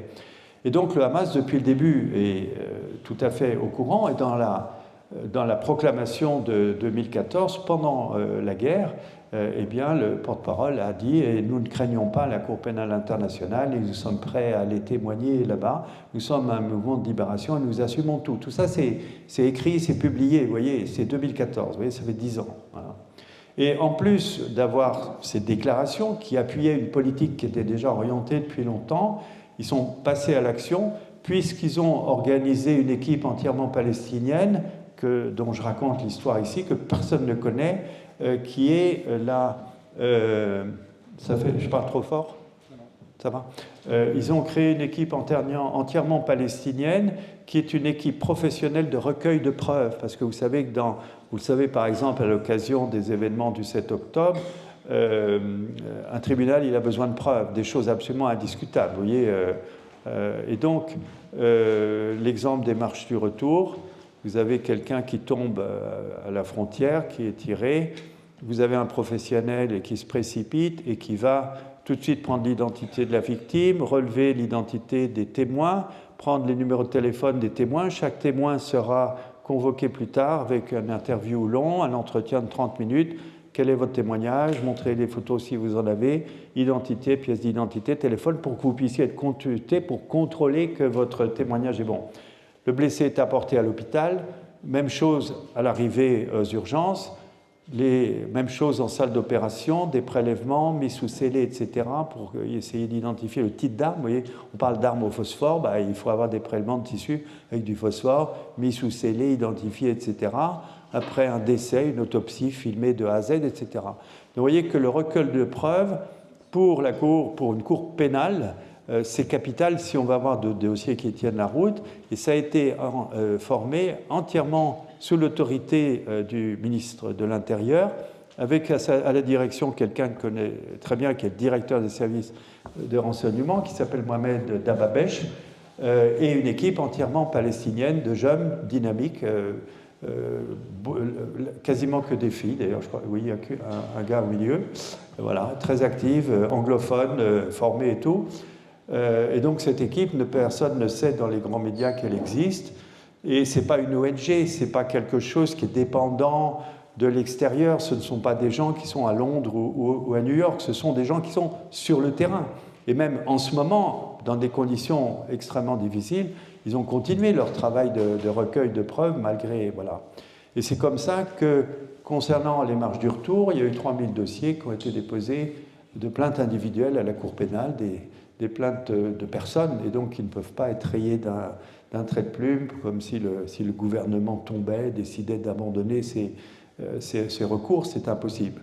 Et c'est l'une des raisons pour lesquelles Fatou Bensouda a dit, lorsqu'elle a ouvert l'enquête approfondie, elle a dit « J'ai reçu une masse énorme de documentation et c'est pour cette raison que j'ouvre l'enquête approfondie. » Donc vous voyez que, pour en venir aujourd'hui, il y a effectivement une situation locale terrible. Vous voyez, à chaque fois que je prends la parole, je me dis on va parler 2 heures, ça va faire 8 morts, vous voyez, dont 4 enfants. C'est le taux actuel, vous voyez, c'est ce qui se passe en ce moment. Mais ça n'empêche que d'un autre côté, eh bien, ce massacre effroyable a hissé finalement le crime de guerre au niveau de la tentative de génocide. Et pour des raisons d'ailleurs chronologiques qui sont faciles à comprendre, le génocide c'est le plus sévère des crimes de guerre, mais ça dépend de la Cour internationale de justice, parce que c'est une convention qui a été signée en 1948, alors que la Cour pénale internationale n'existe que depuis 20 ans. Donc vous voyez, c'est un hasard un petit peu de la chronologie.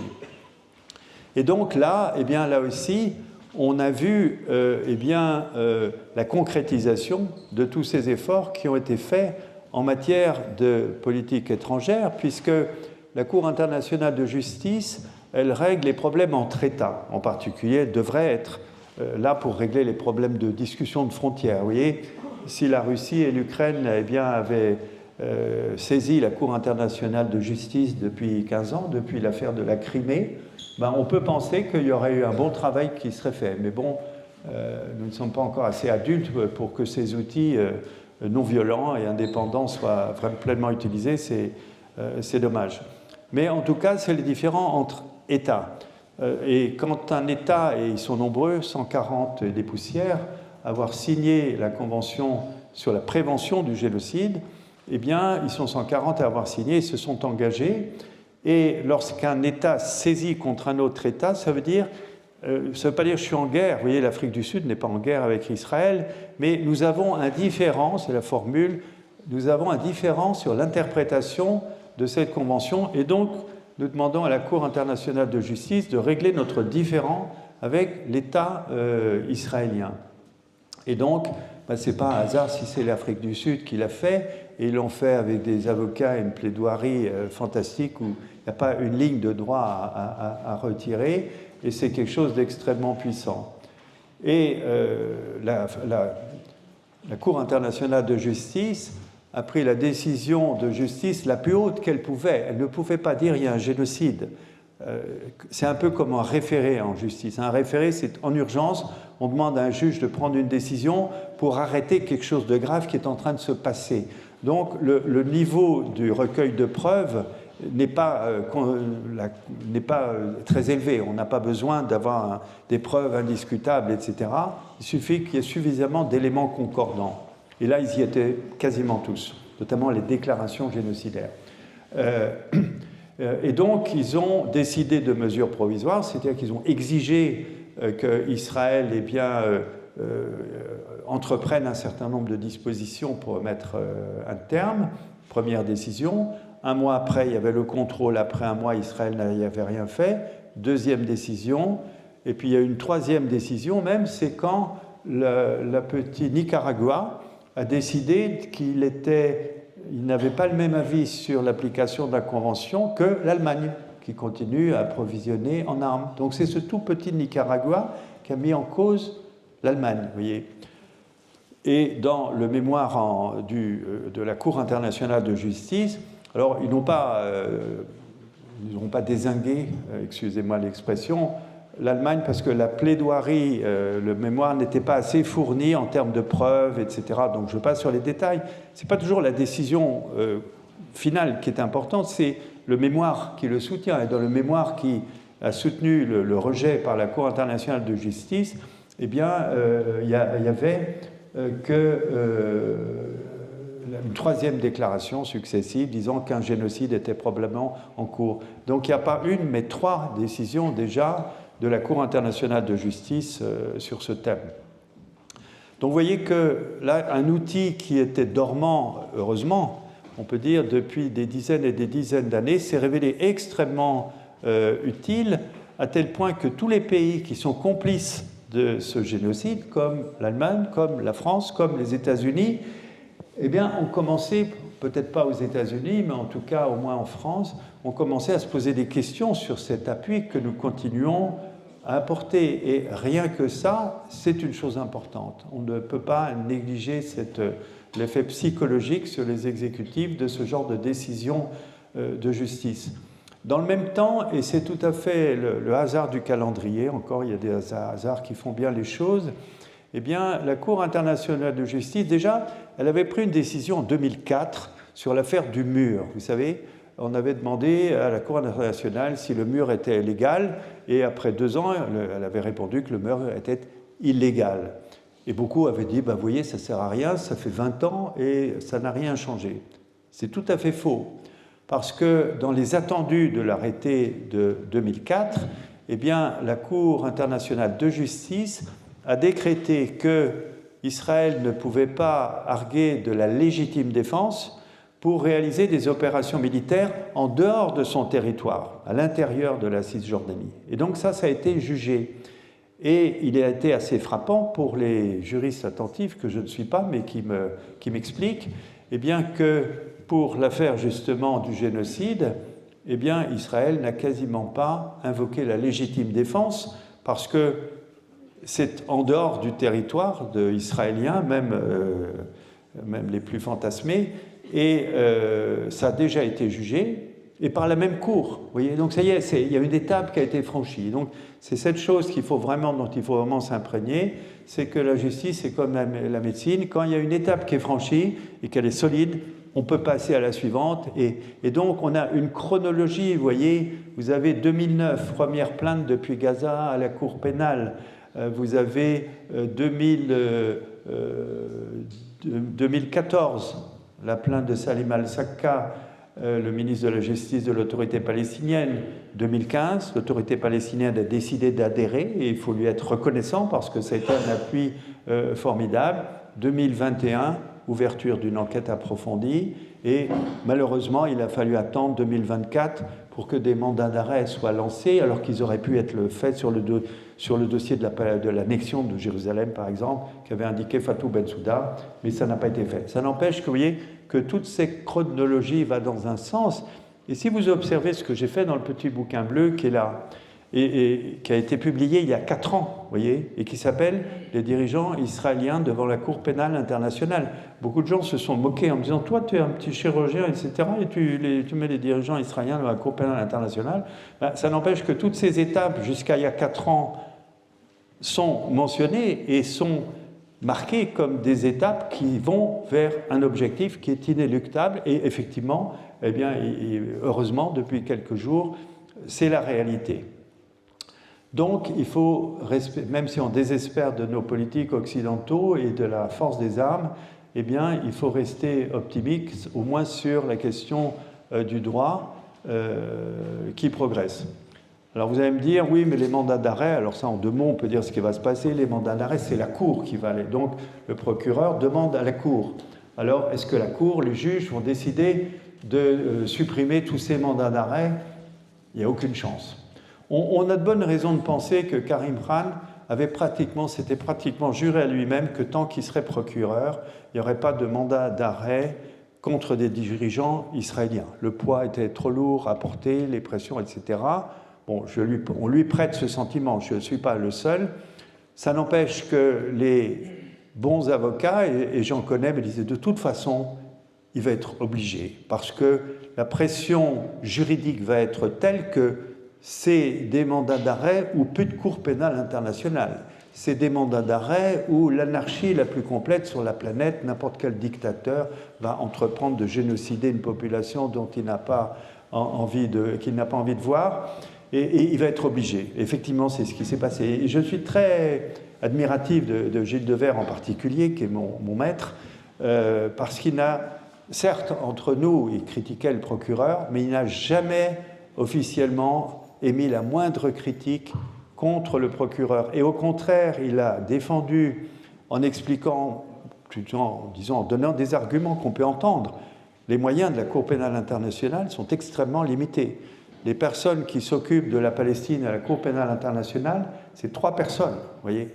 Et vous voyez, à la masse de documentation sur les crimes de guerre qui leur sont parvenus, comment gérer tout ça? Comment faire une enquête sur les événements du 7 octobre? Ça, c'est un problème.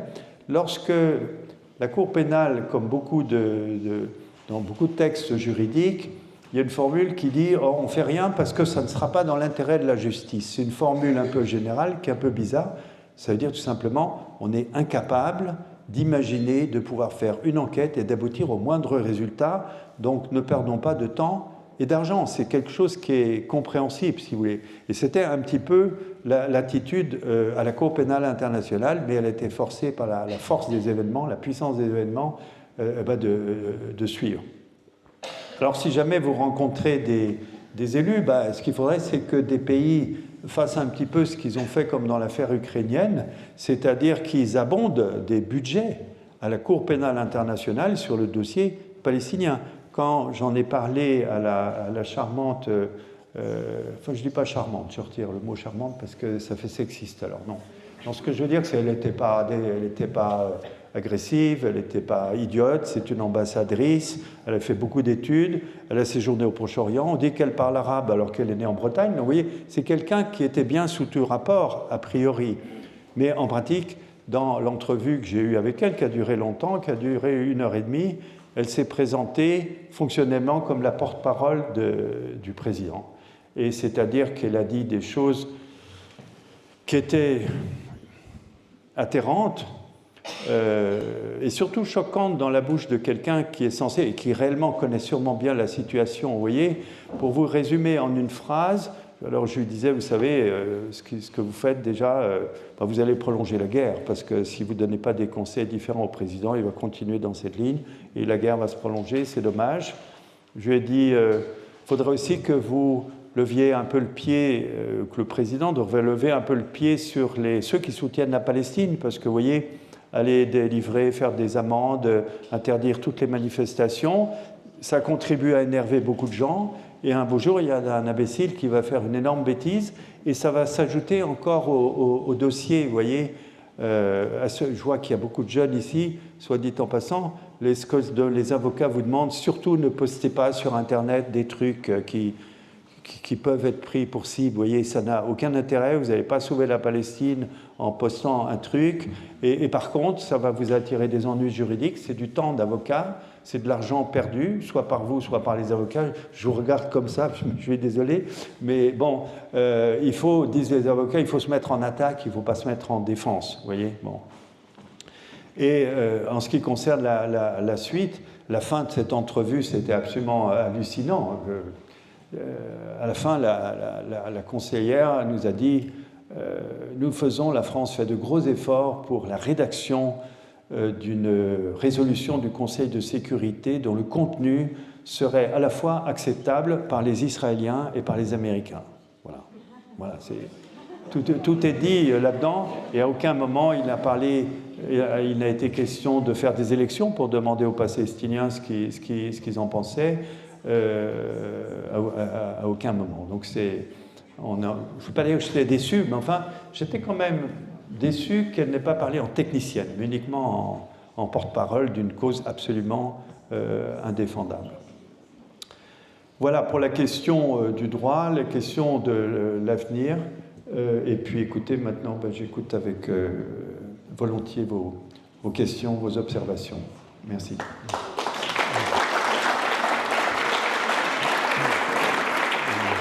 La question, elle est dans ce sens. Il est légitime de critiquer la politique d'Israël quand elle est raciste et suprémaciste. Il faut que nous luttions tous contre l'antisémitisme et contre l'islamophobie. Il est clair que la France, actuellement, n'est pas un pays d'accueil pour les musulmans, qui sont stigmatisés systématiquement et qu'on doit lutter contre cette injustice.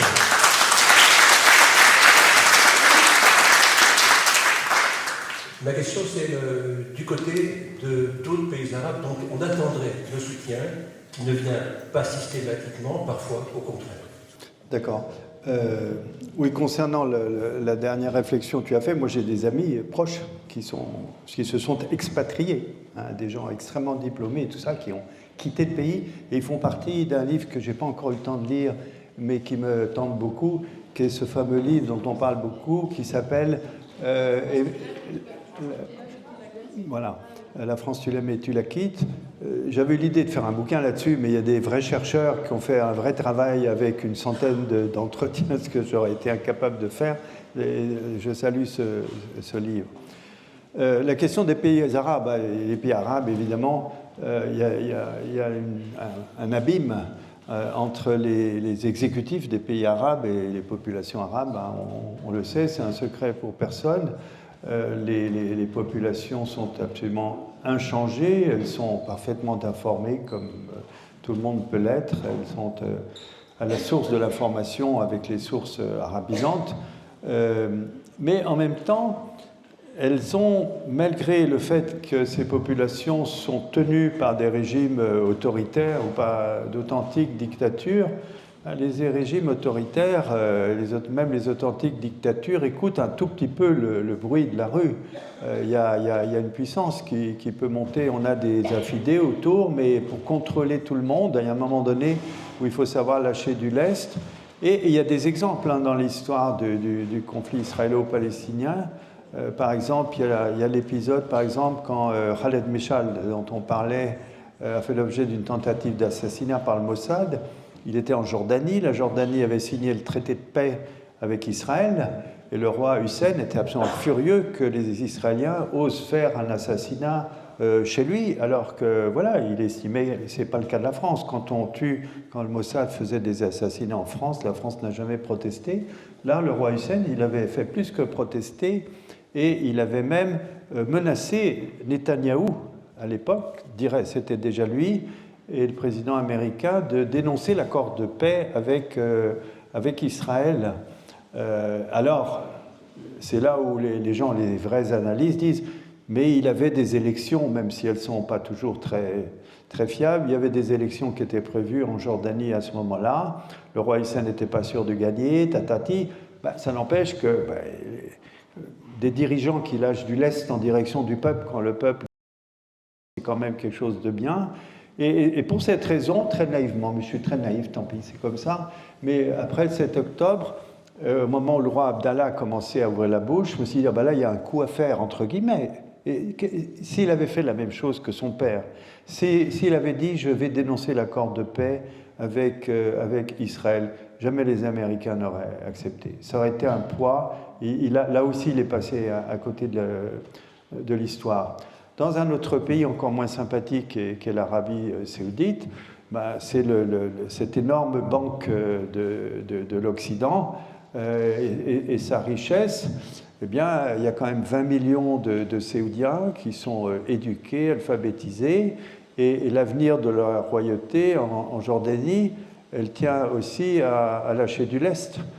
Et ces accords dits de normalisation, encore pire, dits d'accords d'Abraham, le pauvre, je ne sais pas pourquoi on parle d'Abraham dans ces circonstances, eh bien, c'était quasiment un casus belli entre le peuple et l'exécutif.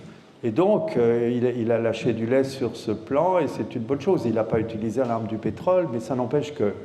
Voilà. Cela dit, donc, il y a encore énormément de travail à faire. C'est dommage que les pays qui sont passés brièvement, les pays arabes qui sont passés brièvement à la démocratie, eh bien, la contre-révolution ait triomphé. Il y a encore les 2/3 des pays de l'organisation de la conférence islamique, 56 pays. Les 2/3 n'ont pas adhéré au statut de la Cour pénale internationale, par exemple. Ça serait quelque chose d'un grand poids. L'autre jour, j'étais en discussion en direct, Zoom, avec des Iraniens, professeurs d'université, Sciences Po, je ne sais pas quoi, ils étaient 2, et on a parlé un petit peu. Et puis à la fin, j'ai fait de la provoque, comme tu sais faire toi aussi, Georges. J'ai fait de la provoque, je leur ai dit, vous savez, l'Iran, il a mauvaise presse en Occident. Il faudrait que l'Iran fasse un geste symbolique important qui oblige les Occidentaux à se dire, tiens, ils ne sont pas si mal que ça. Et finalement, alors je leur ai expliqué, vous voyez, l'Iran, c'est un grand pays, une culture, une civilisation que tout le monde admire. Vous êtes un pays pacifique, vous n'avez envahi aucun pays depuis plusieurs siècles. Eh bien, vous devriez peut-être faire un geste et adhérer au statut de la Cour pénale internationale. Alors là, j'ai vu les gens se sursauter un petit peu. Il y en a un qui a botté en touche en disant « Moi, le droit, je ne connais pas bien, non, je ne peux pas répondre à cette question ». Et l'autre qui a dit une phrase malheureusement prémonitoire, si j'ose dire, il a dit bah, « Écoutez, je vais en parler au ministre des Affaires étrangères ». Et celui qui malheureusement a disparu dans un accident quelques jours plus tard. Voilà. Donc le côté des pays arabes, c'est le côté des régimes. Et ces régimes, on ne peut pas miser sur une stabilité, on peut espérer que progressivement il va se passer. Ce qui se passe un petit peu en Europe avec 1, puis 2, puis 3 pays qui reconnaissent l'État de Palestine. On peut espérer que ce mouvement va aussi s'étendre. Faisons d'abord le ménage chez nous. Bonjour docteur, merci pour votre intervention. Je voulais savoir, sans bien sûr, vous êtes en train prochainement de terminer un livre sur ce fameux Cheikh Yassine, juste nous donner une petite introduction parce que quand vous avez parlé de ces adeptes qui sont maintenant entre 50, 60 ou 70 ans, j'étais étonnée, je pensais que c'était plutôt l'âge du Cheikh, voilà. Que c'était plutôt l'âge du Cheikh Yassine, réellement. Le Cheikh Yassine. Oui. Si vous voulez, par exemple, les gens actuels, Yahya Sinwar, Raï Mouchtaha, Ismaël Haniyeh, Imad El Faloudji, que sais-je, Khali Haya, tout ça, c'est des élèves du Cheikh Yassine. Mais il a quel âge le Cheikh Yassine? Oui. Mais il a été assassiné en 2004 à l'âge de 67 ans. Voilà, parce qu'en fait, je pensais qu'il était plus jeune. Oui, mais votre pensée est tout à fait significative parce qu'effectivement, son influence, 20 ans après sa mort, est massive. Et oui, vous avez raison. Excusez-moi. Par rapport aussi au fait que nous, les peuples en général, peu importe que ce soit de l'Occident, de l'Orient ou autre, qu'est-ce qu'on peut apporter maintenant? Parce que ça fait quand même pratiquement 7 mois qu'il y a ce type de génocide. Nous, on aimerait bien savoir comment aider, que ce soit financièrement ou autre, de façon judicieuse et de façon à être sûr que ça arrive aux bonnes personnes sans que ça dévie dans des endroits. Parce que vous avez déjà évoqué là-bas, vous, des autres personnes comme vous qui avez une connaissance, on va dire, du terrain réel et pas celle de... Il n'y a pas de bonne réponse à cette question, parce que finalement la solidarité vis-à-vis des Palestiniens, elle s'exacerbe à juste titre en ce moment, mais elle existe depuis longtemps. Et vous connaissez peut-être ou pas, mais le problème des grosses associations qui collectent des sommes très importantes et qui sont bloquées dans les transferts de fonds d'une façon complètement illégale. Il y a plein d'avocats qui sont là-dessus. Il y a des associations qui changent de compte en banque tous les 3 mois parce que les banques refusent. Le droit à avoir un compte en banque, ça fait partie des droits de l'homme, c'est une des bases. Alors quand toutes les banques refusent, eh bien, c'est la Banque de France qui désigne une nouvelle banque, parfois même une qui a déjà refusé. Les banques sont coincées parce qu'on leur demande de contrôler l'usage des fonds, ce qu'elles sont incapables de faire. Autrement dit, il n'y a pas de bonne réponse à cette question.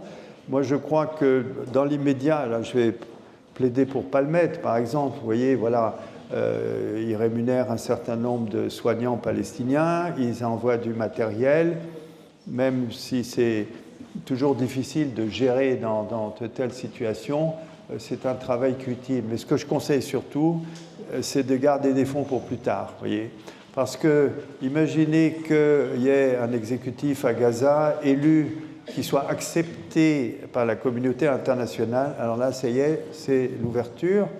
Et c'est même une ouverture pour les municipalités. Par exemple, il y a eu des périodes où il y avait des aides de municipalité. Un jour, à la sortie d'une conférence comme ça, c'était à Saint-Herblain, il y a un élu qui vient voir, il dit « On a 60 000 € pour la Palestine, qu'est-ce qu'on peut faire ?» Je l'ai mis en communication avec Mohamed El Kachef, qui était le directeur de la coopération internationale au ministère de la Santé, et ils ont payé toute, ça va vous parler, toute la réfection du système d'approvisionnement en eau de l'hôpital Shifa. Vous voyez, bon, ben ça, c'est à refaire complètement. Donc je pense que c'est raisonnable de garder, d'attendre un petit moment, et à ce moment-là, dès que ça sera possible, le plus tôt possible, à ce moment-là, il y aura toute une reconstruction à faire, des projets absolument énormes à développer dans tous les domaines, des projets agricoles, des projets de dépollution, etc.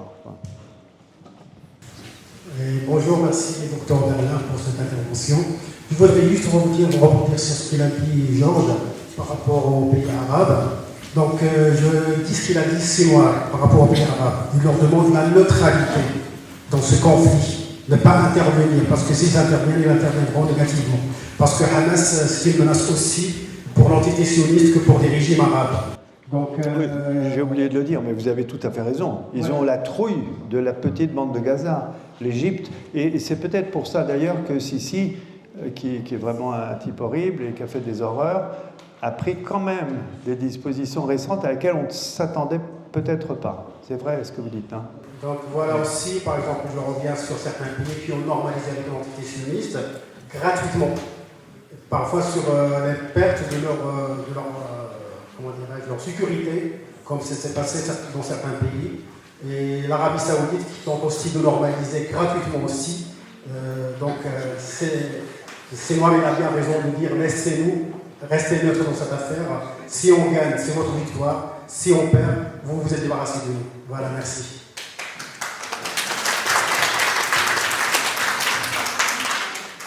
Oui, bonsoir. Merci pour votre intervention. Vous n'avez pas évoqué les demandes d'inculpation qui concernent les gens du Hamas. Est-ce que vous avez des échos là-dessus? Oui, bien sûr. Non, mais c'est un oubli. En même temps, j'ai pensé que j'avais parlé suffisamment, qu'il fallait bien s'arrêter. Vous avez raison. Je complète encore la question. Est-ce que vous avez une connaissance également de dissension entre ceux qui sont noirs et la branche politique, tel qu'on le raconte ici? Bon, écoutez, vous allez me dire sûrement que je suis de parti pris, mais de bonne foi, voilà. Et quand même bénéficiant d'informations.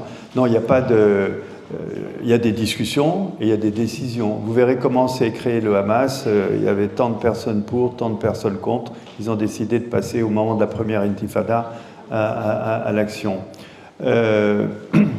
En pratique, et ça existe depuis toujours, et on peut le comprendre en se référant au passé récent, c'est la bande de Gaza, c'est même pas un département ou un petit département, je ne sais plus, enfin c'est minuscule quoi.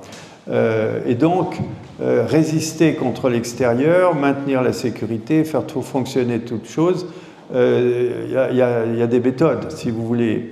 Et en particulier, depuis le début, et même avant la résistance, au début de la résistance armée, qui s'est concentrée sur les espions. Identifier les espions et les exécuter. Bon, il y en a eu un certain nombre. C'est pour ça d'ailleurs qu'Yahya Sinwar a été condamné à 2 prisons à vie, parce qu'il était leur commanditaire de l'exécution de 2 espions. Bon, la France a tué ses espions aussi, bon, c'est comme ça. C'est pas du tout le boucher de Khan Younis comme le raconte Sharon ou tel autre, c'est tout à fait faux historiquement. C'est quelqu'un qui a commencé à s'occuper des espions, etc.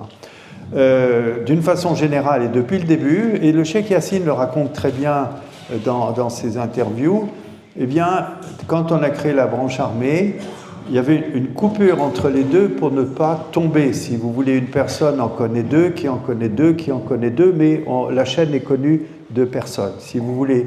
Donc, il y a les conditions du secret qui ont été largement documentées pendant la bataille d'Alger, par exemple, sont très très importantes.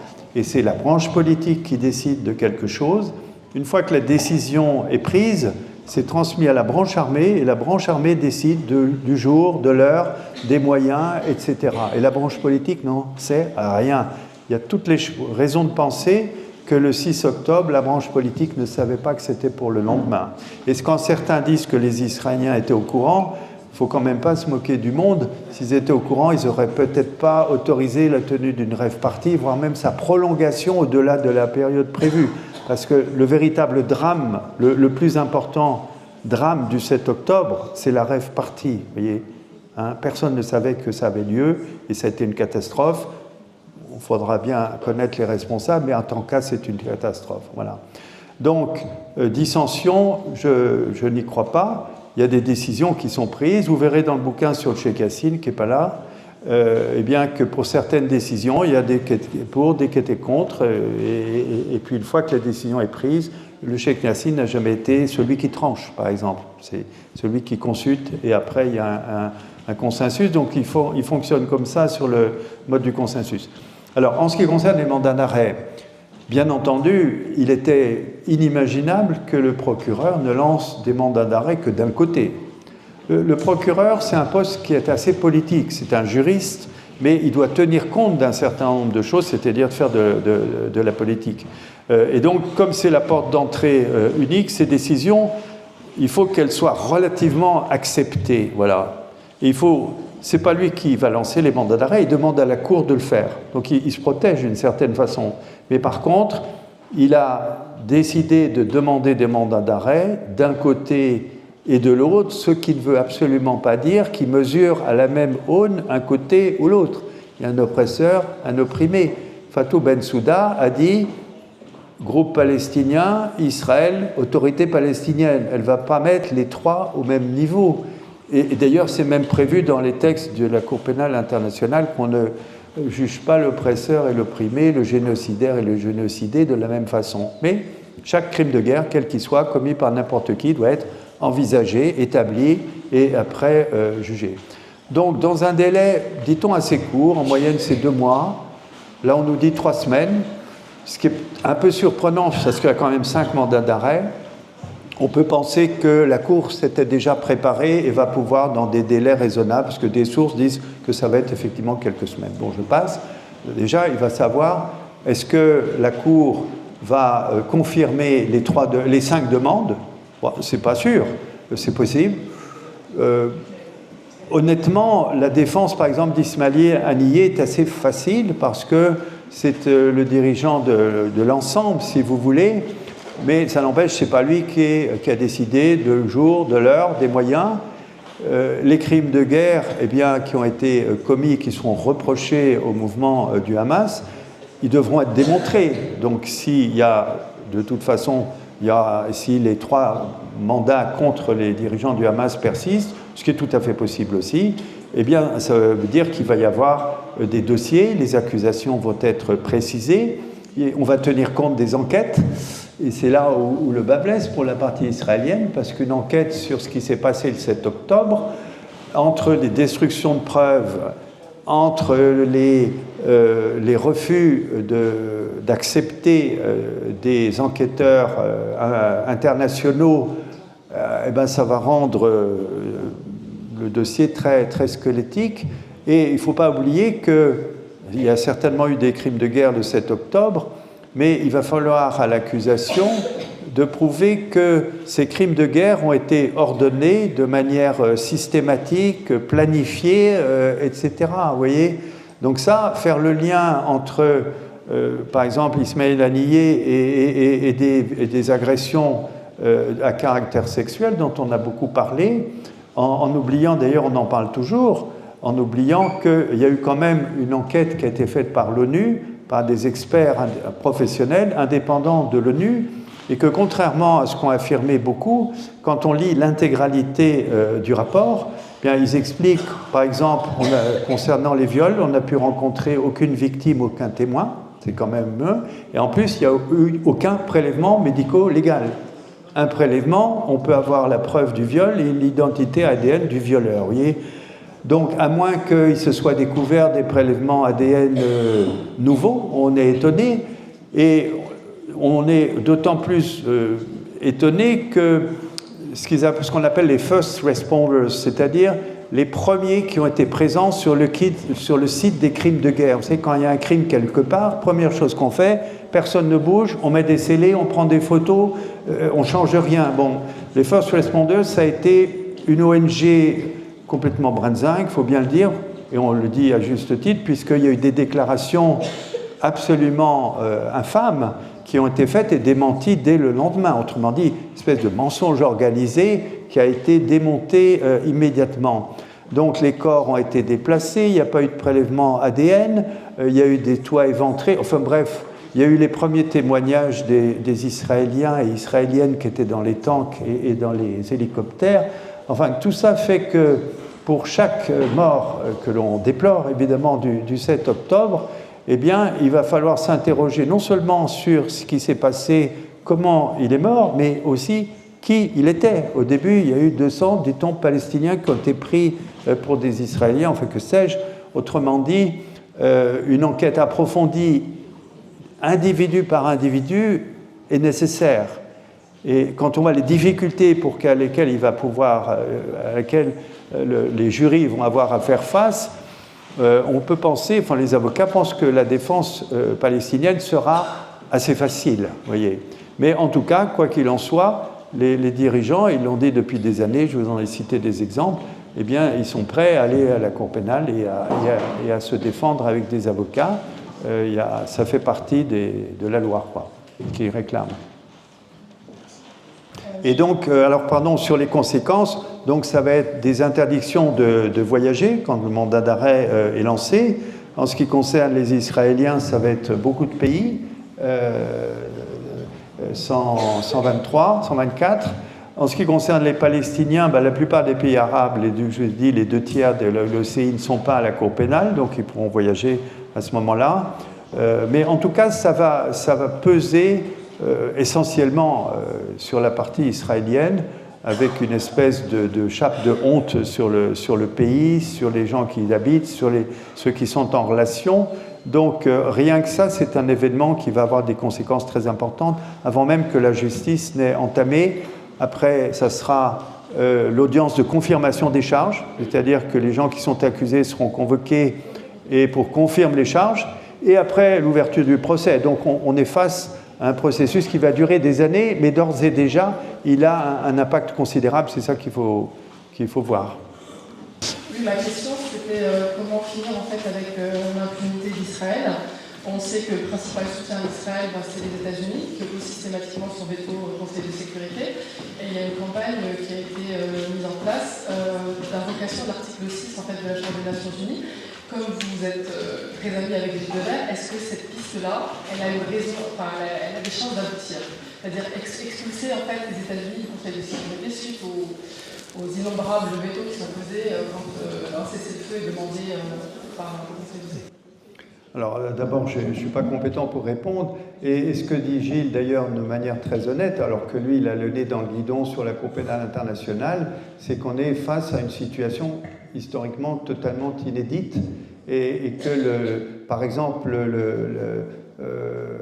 l'histoire du génocide, hein, c'est la première fois qu'un génocide va être étudié, explicité, jugé. Et à la Cour pénale, c'est la première fois que des dirigeants occidentaux face à des crimes d'une telle ampleur. Donc ça pose des problèmes pratiques, d'organisation, etc. Quant à s'attaquer au règlement de l'ONU, ben, la conseillère de l'Élysée, vous pouvez justement lui envoyer un mail, eh bien, m'a dit que ça faisait partie des dossiers qui étaient à l'étude. La France allait proposer une réforme du Conseil de sécurité. Voilà, vous pouvez la relancer sur ce thème. Elle s'appelle Anne-Claire Legendre. Voilà. On va juste prendre fin. Vous allez pouvoir échanger avec monsieur.